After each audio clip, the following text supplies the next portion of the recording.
Hi, I'm Zina. Hi, I'm Naima. And welcome to Symposia.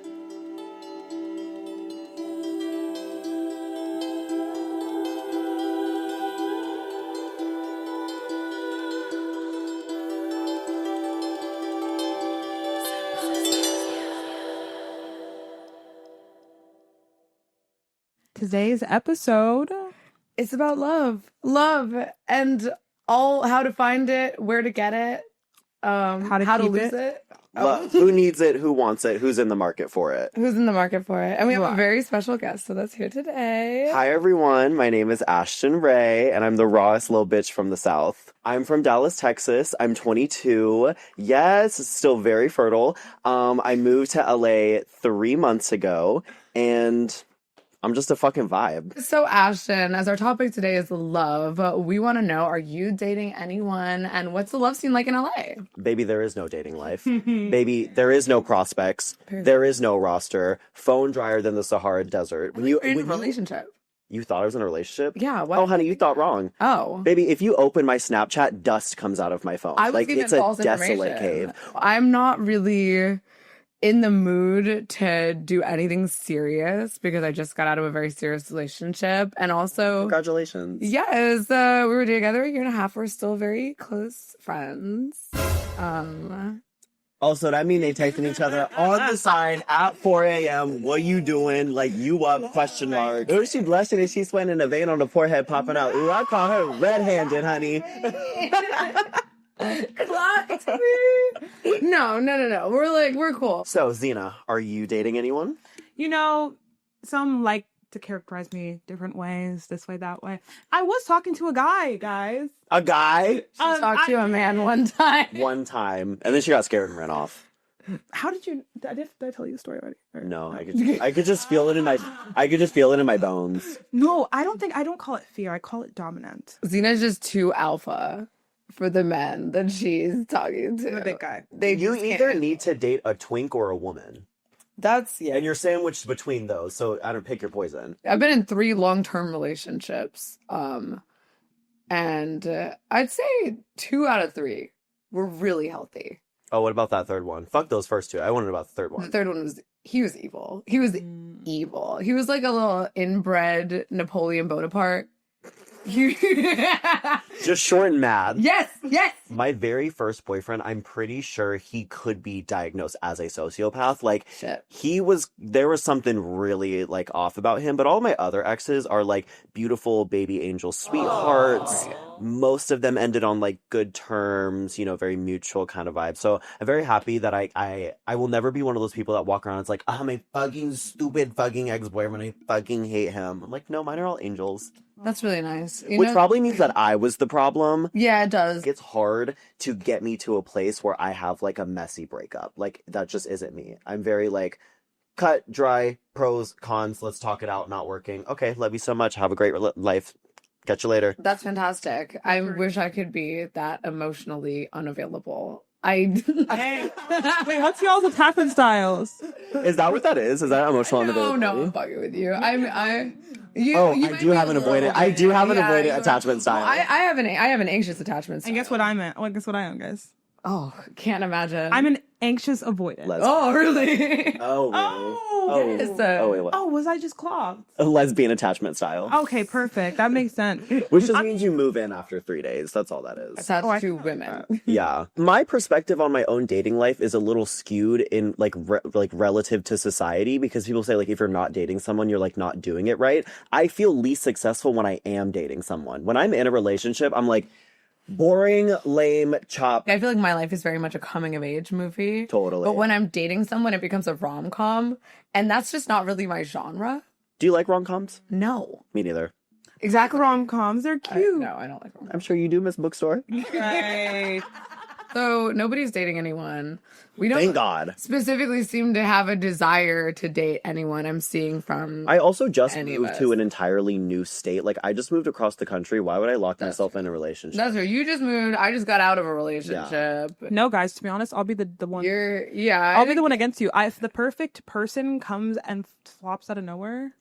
That is really true, because my last relationship That's flawed. truly just fell out of the sky. Yeah. Mine And it was like, too. and I'm happy to say it was like a love at first sight kind of thing. Like, we literally locked eyes with each other, and it was like, oh, there you are. And we had a great night together. And then we were just like attached at the hip for like months and months. But then I was moving to LA, and I was like, I'm not doing a long distance relationship because I've already done one before. And I was just like, I will never do that to myself ever again. I've been in one fully long distance relationship, and it was arguably one of the sweetest little romances. Aw. I fell in love with my dad's best friend's son. Oh. I was Yeah, like, I know, I was I like, know. where's the period? Worse, better. Yeah. yeah. No, he was he's a year younger than me. Mama's a cougar. But anyway, he lived in Oakland and I lived in Jersey. And we were in a long distance open relationship for our junior and senior year of high school. And it was like oddly one of the healthiest relationships I've ever been in. Long distance open relationship. Bitch, your internet friends. It was like a pen pal that I got to like. This is one of those ones where I'm just like, Naima, later on. It was like a not sexy doing it. pen pal. I've been telling you guys, I don't date. I haven't dated. I'm going to be real. I have dated before. I lied to you completely. I lied. Oh my God. And I had a really great relationship online, via Discord. He lived in England. He was a Brit. I had a big Brit. And he was so... Oi, governor! Like, Him and I used to call all the time via Discord. I also had like online school, mind you. So whenever it fit for me and him to talk, we would find a way. So one day I get like a text from his friend, also English. And he says, listen, dude, your dude, we're going to call him Joe. Joe died. Oh, shit. So he's like, Joe had an accident. He was working out. I don't know how to tell you this.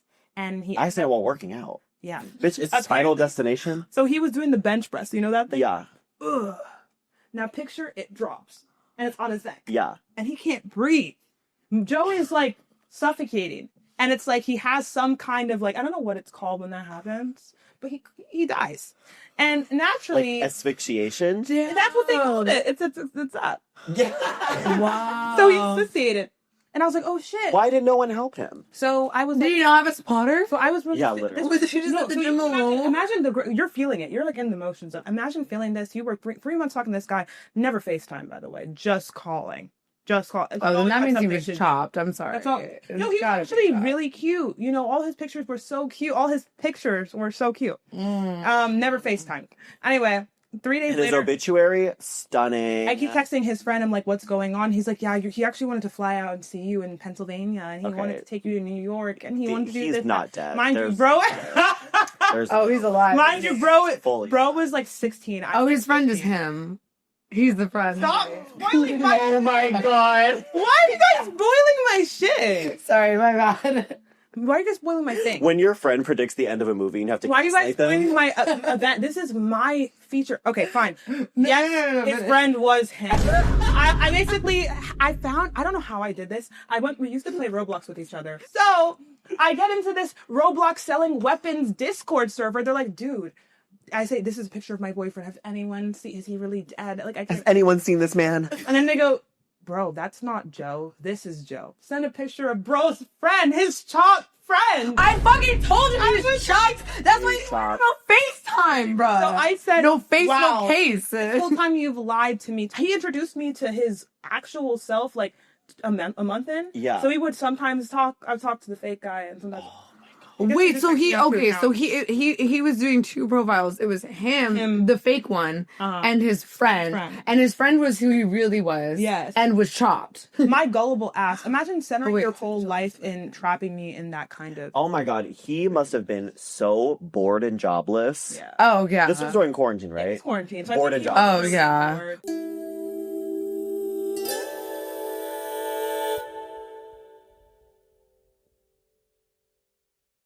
So I guess we're all kind of in the boat of, we don't necessarily want to find a relationship, but it is still difficult to do so.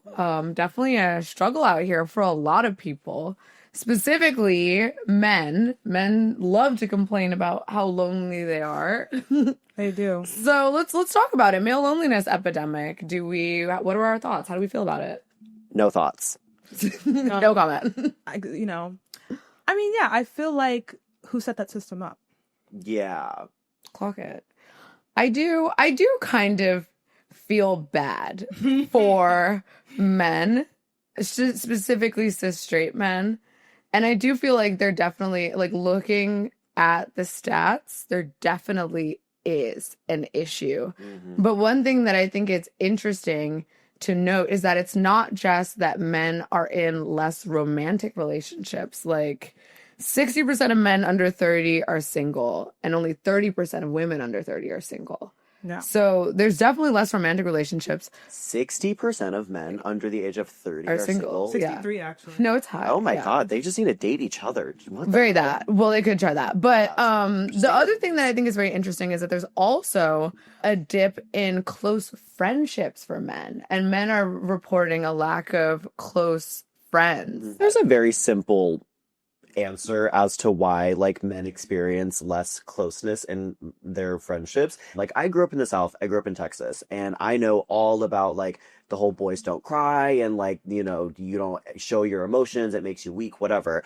But that really does go against the grain of like natural human beings and our natural flow of emotions. We also have like a bunch of men telling other men how to fix their loneliness problem when they're the ones experiencing it. And like we got women over here like, hey guys, I feel like this is a closed system that's like becoming a positive feedback loop. Like if you want to connect, you should probably look to the people who know how to connect and are doing that much better than you and listen to what they're saying, you know? It's reported 74% of men rely on a partner, a female partner or spouse as their like primary source of emotional support. I've been saying this for a while. I think that men are very much punished by masculinity. Totally. Because it does disincentivize these natural human reactions that make it very difficult to connect with people. And I do feel bad for them to an extent, but it is also like you create and perpetuate this for yourself. It's true, but I think it's kind of one of those things where like you're almost like as a man, but like you're kind of born into an echo chamber. You're born into this echo chamber of like men don't show their emotions, so don't show your emotions. And then because you're born into it, you unknowingly perpetuate it. Masculinity inherently is kind of performative, dare I say, because the whole like boys don't cry narrative is so against the grain of how humans naturally work. It's just untrue. Boys do cry. Everyone cries. Everyone cries. I feel like a lot of like society is a game. It's a play. And some people start to realize that. Some people don't. But like there's so much that we're just like literally like learning. Like, oh, this is what you're supposed to do. This is what you're not supposed to do. It's like rules. Like you're constantly like taking a test, you know? And I feel like that's getting to a lot of people when we realize that we're going against our biology, and it's like nature and nurture, man, psychology. I do have to say as a cis woman too, like it puts an unfair responsibility on us to be the leaders of like emotional vulnerability. Totally. In a relationship. It's very difficult, you know? I'm not a super emotionally open person. I don't like to do it, but it's like if I don't prioritize this, it never gets done. Yeah, totally. Let's be honest, it's always the feminists' fault, okay? Feminists, you know, reminded us that, like, hey, like, it's cool to desire partners with complex thoughts, you know, and, like, you know, substance. And a lot of men, I feel like they didn't really have to try in that regard. And, you know, now that we're kind of having women, like, actually starting to care about the quality of their partners, it's like, y'all are going to get less, you know, you're going to get a lot less. And that's actually been dangerous for a lot of women in other countries. I think it was called the 4B movement. Yeah, the 4B movement. Where like women were essentially like, we're not going to put out, like we're not getting with these men. And it literally led to higher rates and like, you know, sex crimes against women. Yeah. But the one thing that men need to maintain close and healthy relationships, emotional vulnerability, is the number one thing that masculinity tells them not to do. It's inhuman. And that kind of sucks. I will give it to men. That is difficult. So today we're going to help you with that.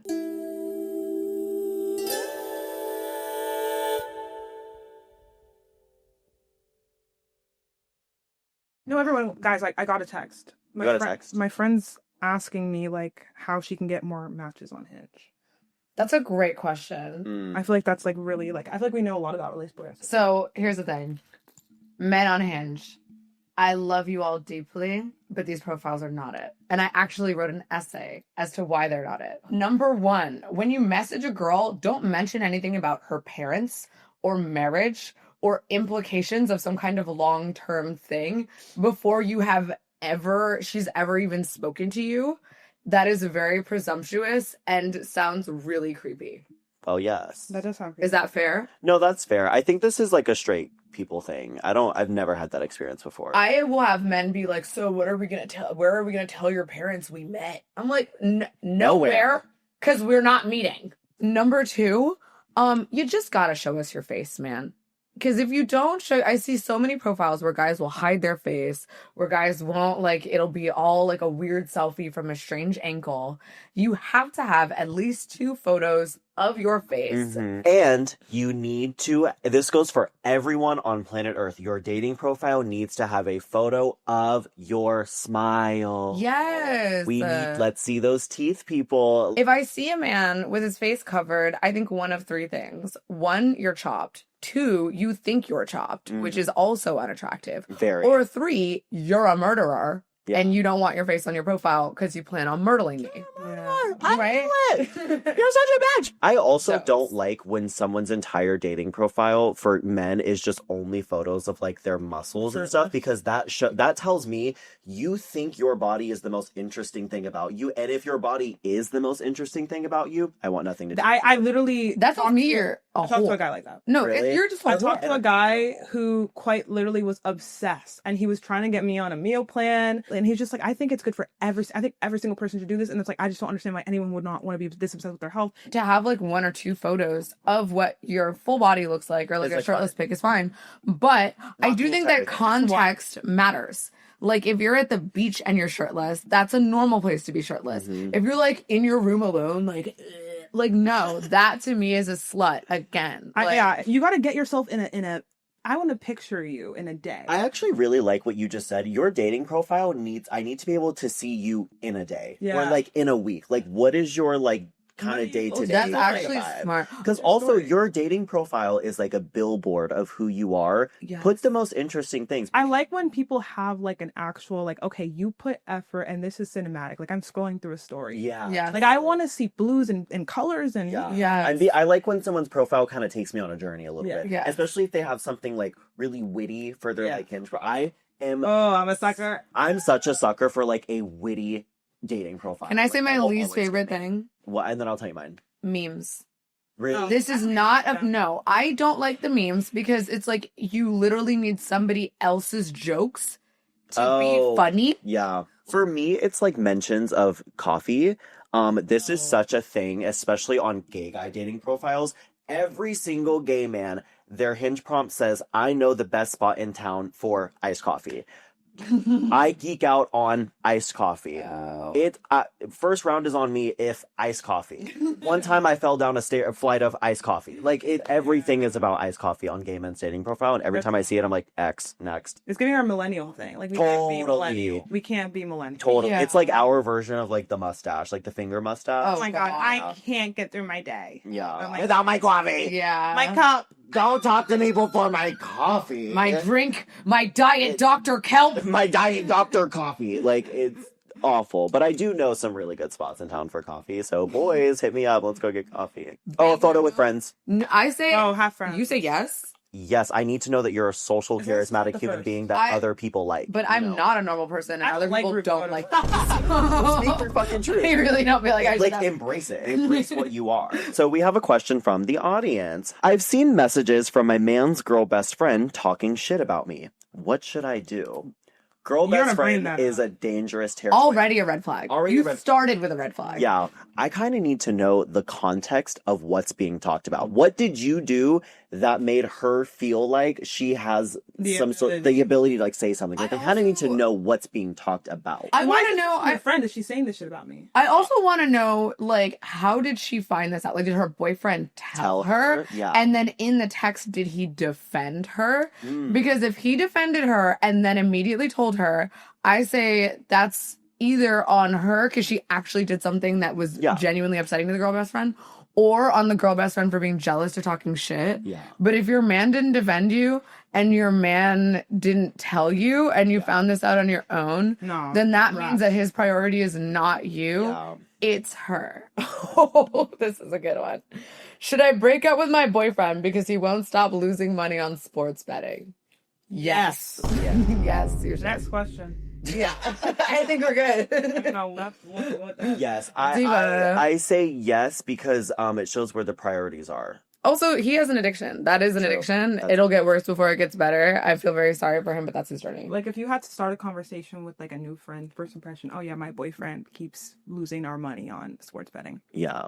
Yeah, wake up and Oh, yeah, is it his money or our money? What's the operative word? But either way, he said, I think it's just a losing money. If he's losing, it doesn't say his, or it doesn't have a. His money is our money regardless. So if he's losing his money, that's money that could have been spent on me. Why are you spending money on sports betting? You could take me out. Me and you together. Yeah, totally. Our future. I personally would just be annoyed. I could never date someone with like some type of like gambling addiction or someone because I would just be annoyed. I'd be like, you're addicted to spending losing money. What? I know. You're addicted to losing money. You gotta check them out for some kinks or something. Yeah, not even like losing money. You're addicted to losing. Period. No, at least be addicted to something like fun, like crack. Like pick a good one. Yeah, be addicted to crack. You heard it here first. Yeah. 5 News. Crack over sports betting.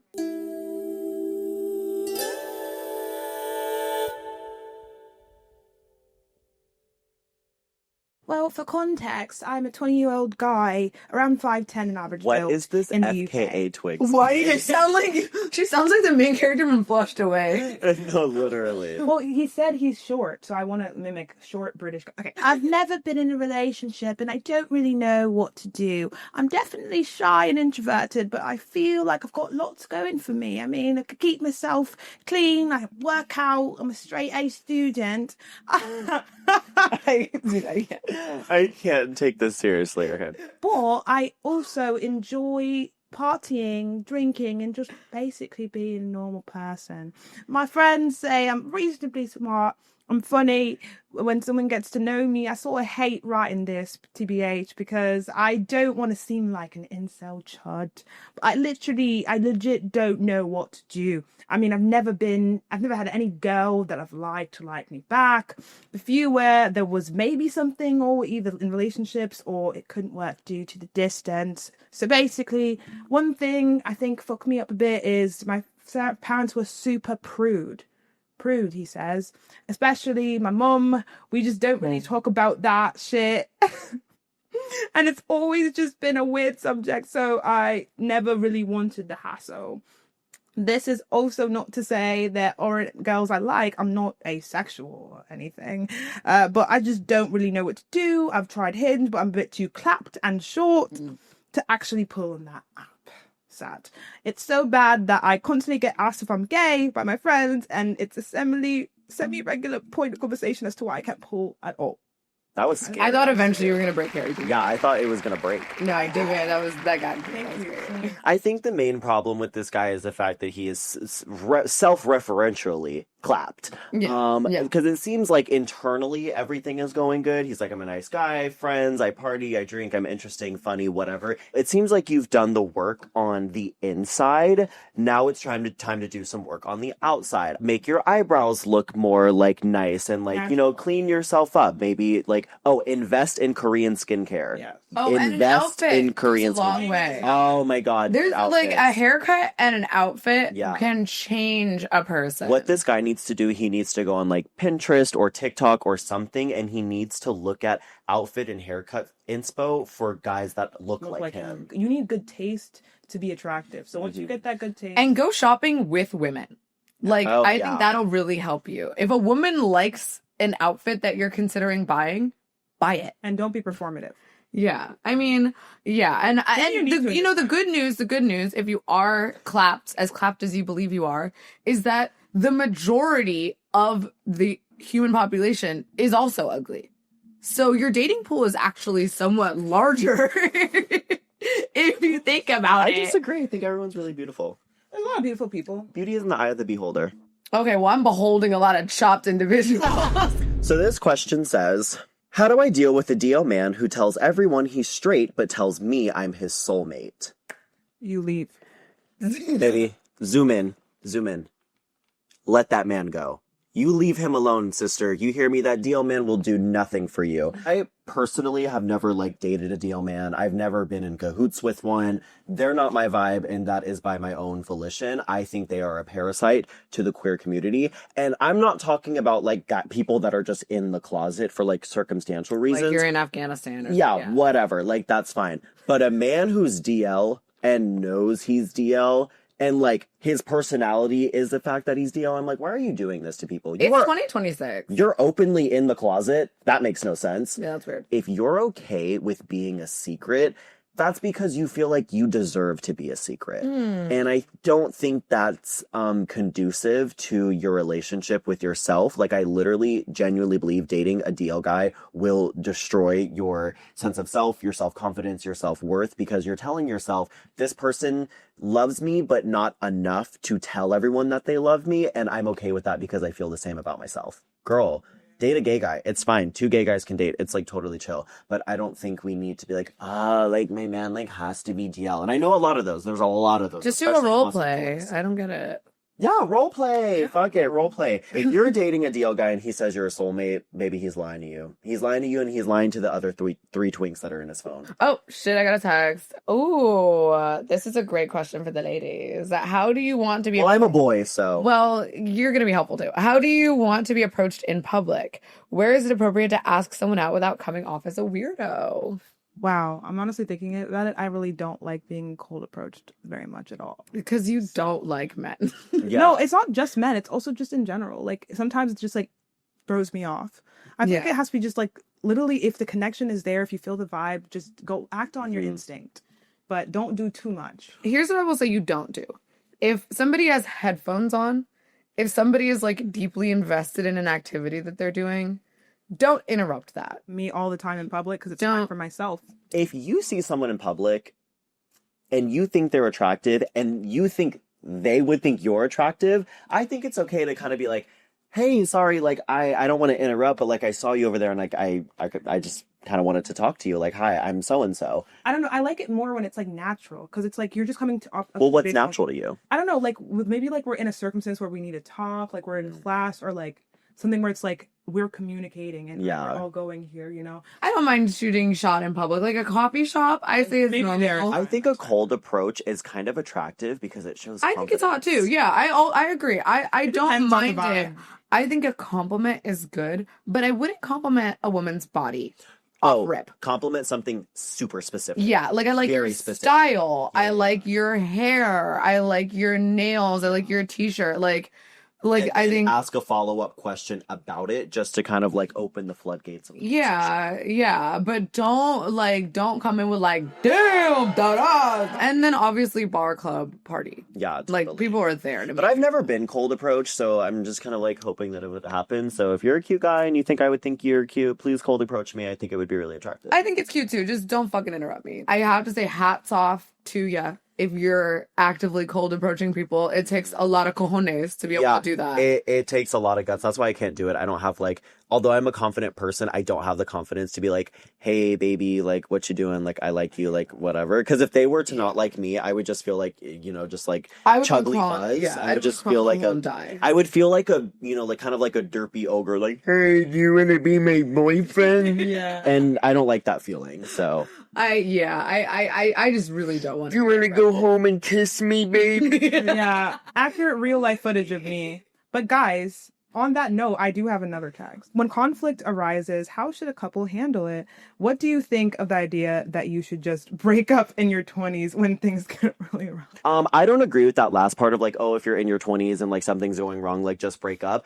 Because I also am a big believer of like, no relationship is perfect. Yeah. You're gonna fight with your partner. Your partner's gonna piss you off and you're gonna want to maybe have homicidal thoughts about them. I also feel like that's why a lot of people in their 20s, especially with our generation, have a lot of like short-term relationships, because the second the going gets tough, the bitches get going. I agree that conflict is very much a natural part of a relationship. Like my parents have been together for 25 years. Not a day goes by when they don't squabble. Like it's just gonna happen, you know? Totally. And they love each other very deeply and fully, but a relationship is work and it takes work, and part of that work is conflict. But what I will say is when it comes to the dumping, I think it depends on the reason for the conflict. If you're arguing about the same thing over and over and over, if what you're arguing about is a difference in values or lifestyle. Yeah, or like fundamental things. Yeah, like if it's like a fundamental incompatibility issue, if we're never able to find a resolution. Or any sort of like middle ground. There's no compromise. I think you just like write a list of all the things that you want and all the things that are no-goes and just like be like really honest about it and then go from there. Like cultivate, like make your Frankenstein boyfriend. Like what's like literally like make And now you're trying to train him in how to build a better boy. Build a boy. How to build a better boy. And pros and cons list is honestly like not a horrific. I have pros and cons to every single person I've dated. Like I down. have done that. But it's just like anthropological field work. Like I mean, you just need to when you're like considering, and some of the cons aren't necessarily about them, but it's just like the situation, the dynamic itself. Yeah, the dynamic itself. Yeah. Yeah. But guys, I got another text. Okay, I'm 19. Should I be with someone 23 or older? I would be careful. I would be careful too, because I think it can get a little groomy. Just use discretion. I think that the older they get, the more power they have over you, the more life experience they have over you. Like if you're 19 and like a single mother and you've been married before, like maybe, I guess. I was gonna say, it kind of depends on where you're at in life. Because like when I was 19, I definitely dated like a little bit older than me because other 19-year-olds weren't on the same like mental plane. But when I would go on a date with like a 23-year-old, I'd be like, wait, I relate to you more than I relate to like a 19-year-old. So I think it is kind of circumstantial. On paper though, I say no because my philosophy is if you are above the drinking age and your partner can't go to a club with you, perhaps you should just kind of shoot higher. As a 23-year-old, I personally would not date. I wouldn't. I'm 22 and I wouldn't date 19. Because it's actually really annoying. I mean, maybe if you're not in America and the legal drinking age is 18, but it's really annoying not to be able to do all these fun things with your partners. You can't fully be a part of my life because my life is kind of 21 and up. I dated guys who were older than me when I was 19, but like we were just in different stages of life. Like I was in my gap year getting ready to go back to college. Yeah. They're like looking at marriage, talking about kids and shit. I'm like, whoa, buddy. Yeah, whoa, pal. That's too much. That's a lot. I got a text. Would you break up with your girlfriend if you found out her family is racist? Yes. Next. No, because her family has nothing to do with me or our relationship. It does, though, if you want to have kids with her. You think so? Yes. Because now your kids are being raised by racist grandparents. That doesn't mean the child has to be around. Like, is the family racist and she is still actively like close with them and brings you around them? That's what I'm saying. No, but if it's like, oh, I'm dating someone and her family is really racist and we don't talk to them, their family is not really a variable in their relationship. Well, are you black though? Because what if her family is being racist to you? Yeah. If you have biracial children and your family is racist, are they going to be racist towards their black grandchildren? True. That's a good point. Yeah, that could be grounds for breaking up, but more so just out of like self-preservation and like, perhaps I should distance myself from racism. Yeah. I mean, but kudos to whoever this person is that, is still being open-minded while having a racist family. But unfortunately, that's just not for me. True. And on that note, we have another text. Are gender roles good to have in a relationship? Pros and cons. No. There doesn't need to be gender roles in relationships because I think gender roles are can be kind of like counterproductive to society, especially when it comes to like there's sort of like, oh, like the man has to pay for everything. Even in straight relationships, I'm like, I kind of feel like it's okay if the girlfriend wants to pay for her boyfriend. That's their baby. But my boyfriend does something nice to me, I'll take him out to dinner. Exactly. Oh, well, we broke up, but when we were dating, I would do that. If your man is like the goat, he's not misogynistic, he's chill. Yeah, you know what? I'm giving you a little treat. Yes, I think men do deserve little treats. Of course. I'm not, because it also kind of alleviates the pressure to like be the man, which is also, I feel like a lot of straight men have like a lot of like psychological problems because there's a lot of societal pressure for them to be like the most like high performing man in all regards. But like I feel like in relationships, it's okay to kind of like balance each other out. One person is 80% on one day, the other person is 20%. Then they're 60 and 40, 50-50, and then the scales switch 70-30. Guys, this might come as a shock, but I am friends with a few straight guys, and a lot of them are like lonely or not really dating or anything because they don't feel valuable as a man, because they don't make a lot of money, they don't have an impressive job, they don't drive a nice car. And I feel like there's a lot of like smoke and mirrors within society of like men have to have nice cars and have good jobs and pay for everything and just be like a provider 24/7. And especially when we're in our early 20s, there's a lot of guys that aren't in positions to just provide 100% for another person, barely even themselves. In today's economy? Exactly. Literally. Oh my God. Guys, seriously, men, do not listen to Andrew Tate. Your only value is not financial. His only value is financial. Uh-oh. What? My boyfriend told me he's addicted to porn. Is that a real thing? Yes, and it can destroy relationships. Yeah, I would break up with him. It would don't. It can destroy a relationship. I would dump him, yeah. Mm-hmm. I'm sorry, Diva. Because, I'm really sorry, Diva. Yeah, especially because porn addiction can kind of translate into real life, and it can literally affect how men view women in the real world. Oh yeah. No, it's like if you had an AI girlfriend, you gotta end that. Yeah. I feel bad for the guy in this situation. I hope he gets help. I hope he goes to therapy. But I will say, Diva, you have to guard your heart. Like, there are other fish in the sea. Okay, so I got a text, y'all. How do you stop being codependent? Ooh, that's a heavy question. I don't know if I have enough life experience to answer that. I will say, so my last relationship did end, and a big reason was because we felt like we were getting too codependent. And there were so many issues that revolved around us putting too much energy towards the other person because we were both very anxious. Yeah. So it was like I not only had my anxiety and my stress and my work, but now I also had his. And he had the same. You both have to be busy. Mm-hmm. You have to have an equal amount of busyness. Yeah, be busy. Be busy. I think you get a job. Get a job. Get a job. Literally go get a job. on Indeed. No, I think having a life outside of your relationship can definitely help keep your relationship healthy and make it not feel so like heavy, yes. I guess. All right, I got a text. Okay. This is from a woman. I think that will help with context. I find it hard to be friends with the opposite sex. I always want to sleep with them. How do you not sleep with them or choose to sleep with a current friend of the opposite sex? Do you also want to sleep with your male friends? And how do you restrain yourself? What's your thought process? Yes. No. I say fuck him. You say do it? Yeah, I say do it. Why not?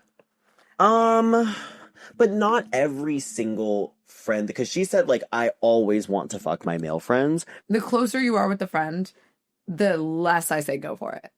Totally. Yeah. But if you guys aren't like that close, fuck it. Why not? Have some fun. Yeah. Life is short, you know?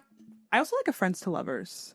Friends to lovers is like top tier. It's because you already have, because I always say the best relationships are those where the foundation of your relationship is friendship. Yeah. If you are best friends or like close friends before you start dating, you already have such a great foundation of like good chemistry and like working in tandem in one another and just like you enjoy each other. You're friends because you enjoy each other. And then you add a little spicy something, a little romance on it. Oh yes. I think the only thing with friends to lovers is you run the risk of like ruining a good friendship. But I think that like if you're part of the same friend group, oh no, that one it does get a little bit hairy because you're changing the dynamics. And if you break up, suddenly 6 people have to like pick sides. I'm more saying like to meet the person who I don't believe in like soulmates. I really don't. You don't? I mean, I feel like there's just statistically a bunch of people who are in this like 1% who it's like, yeah, you're most likely be like attracted to these people. Mm-hmm. Yeah. So it's like just as like I think there's just people in every city probably. I'm not gonna lie. Yeah. But I feel like meeting someone like that, it's like if we are set up in a friendship kind of thing where it's like we meet up, like we get to see each other every week or a couple times a week and it's like regular, that's perfect. For like a later down the line, suddenly it's like, oh my God, we're together. Mm-hmm. Yeah, because you have like that like foundation. Yeah. That's so interesting. I believe in soulmates. I believe in multiple soulmates. I think we all have multiple soulmates throughout our life. Well, that's not a soulmate then. Because mate implies 2. Maybe there's one person who's like elite out of all of them. He's like 99. I feel like soulmate is there's one person who is the perfect person. I just have a bit of a skewed view on it because to me, my best friends are my soulmates. Like there is a select group of like 4 or 5 people. You're a polyamorous soulmate. My polyamorous soulmates, like we're a constellation. No, but I believe that there like are people on this planet that you are like meant to meet because they are meant to like show a more complete version of Yeah. you. But I think as humans contain multitudes, there are multiple people that can do that for you. Like I have multiple best friends where I'm like, when I'm with you, I feel like a more complete version of myself. Alrighty, guys. I have our last question. If my girl cheated first, should I cheat just to get even? Or Yes. Yeah. Get her ass. Okay, that's what get we her have to ass. say yes to. Get her ass. What's the harm? Like, I don't see the harm. Retaliative cheating is so fucking funny to me. I've done it before. Okay, wait. So you Obsessed. want to know what I did? Yes. Okay, so this was Napoleon Kinda scared. Bonaparte. Oh God. He did cheat on me. And I didn't break up with him, but I hooked up with a guy that looked just like him, but taller. Like, my thing was, he cheated on me first. Yeah. So I was like, I want you to feel this pain. Like, at this point, I'm a vessel of your karma. Ooh. Like, this is a consequence of your actions. Write that down. I say just be glad I didn't set your car on fire. Well, this was so much fun. Thank you guys so much for having me. I learned so much about myself and about you, and this was amazing. And I hope you guys enjoyed. I hope you guys loved your little extra dose of me and my girls. And I hope we could help you. I hope any of this advice. Oh yeah, and I Yeah. hope you learned something. But if you didn't, that's your problem. You weren't listening. Yeah. So out of everything that was said here, there's at least one gem. Like there's one like We said one diamond in correct the rough. thing, Yeah, at yeah, least. Yeah. I A think, broken clock yes. is right twice a day. So This is an educational podcast, guys. Yeah. Okay. obviously. But thank you guys so much for tuning in to Symposia Podcast. We have episodes coming out every week on all your platforms, Tuesdays, y'all. Please like, share, subscribe, comment, leave us 5 stars on Spotify and whatever platform you're listening on. And if you have any questions or suggestions for us, please email us or send us a DM and we'll check them out.